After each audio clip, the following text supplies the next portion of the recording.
ลาออกจากงานประจำสิกลับมาอยู่บ้านสิเฮ็ดสวนนี่ดีบ่นอ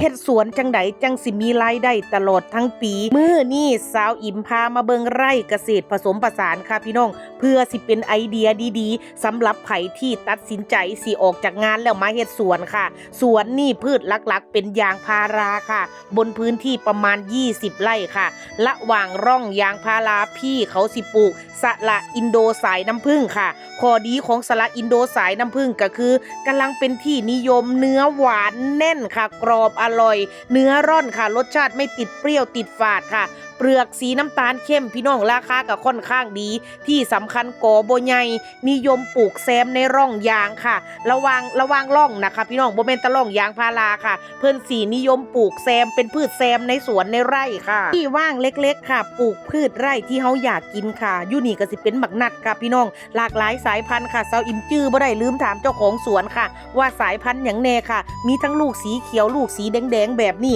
คันผู้ใดรู้จักก็คอมเมนต์บอกสาวอิมแน่เด้อค่ะอันนี้สำหรับตรงพื้นที่เล็กๆที่มีช่องว่างค่ะก็สิปลูกเป็นหมักนัดค่ะพี่น้องส่วนกล้วยหอมทองค่ะเป็นพืชที่โตไวค่ะและก็ขายได้แทบสิวันเว้นวันค่ะอยู่นี่ปลูกประมาณ100 หลุม100 ต้นค่ะพี่น้องเทคนิคการดูแลก็คือว่าอย่าปล่อยให้ทรงพุ่มหนาเกินไปสิเป็นเชื้อราสิเป็นโรคง่ายค่ะเพิ่นสิตัดถิ่มหมดเลยนอสิบ่เอาไว้เกิน2 นอต่อต้นค่ะพี่น้องกล้วยสิสามารถขายได้วันเว้นวันหรืออาทิตย์นึงต้องออกอย่างน้อย2 วันค่ะระวางร่องกล้วยค่ะพี่น้องสวนนี่ยังบ่ให้ผลผลิตก็สิมีทุเรียนค่ะที่ปลูกอยู่นะคะส้มสายน้ำผึ้งค่ะเท่าที่ซอยอิมเห็นก็สิมีลิ้นจี่ค่ะผักป่าก็เป็นพวกคอนแคนค่ะพี่น้องที่เอามาปลูกแซมค่ะส่วนส้มสายน้ำผึ้งพี่เพิ่นเคยเอามาปลูกแล้วต้นนึงรู้สึกว่าให้รสชาติดีค่ะพี่น้องเปรี้ยวหวานเหมือนอยู่ทางเชียงใหม่เลยตอนนี้ก็เลยสั่งส้มสายน้ำผึ้งค่ะพี่น้องมาลงหลายต้นค่ะประมาณ4-50 ต้นค่ะพี่น้องอันนี้เป็นลิ้นจี่ค่ะกำลังทดลองปลูกคือกันเซาอิมขอโทษค่ะลืมซื้อสายพันธุ์อีกแล้วค่ะ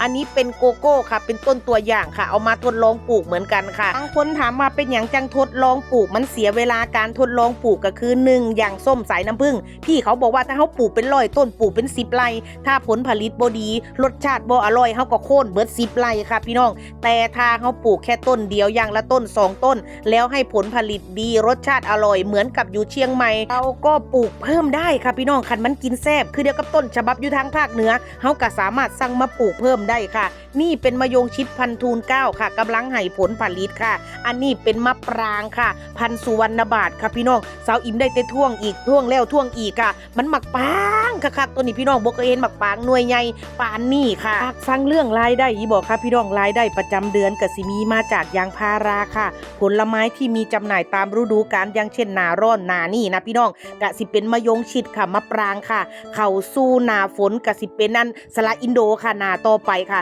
ส่วนหน้าหนาวก็สิเป็นหมักฮุงหมักโมหมักชมพู่ค่ะพี่น้องผลไม้นี่ก็คือสิมีสับเปลี่ยนตามฤดูกาลค่ะรายได้ประจำวันประจำสัปดาห์มาจากพืชไร่พืชสวนค่ะเป็นกล้วยค่ะพี่น้องกล้วยหอมทองแน่ผักที่ปลูกตามฤดูกาลพี่น้องเบิ้งแน่พี่น้อง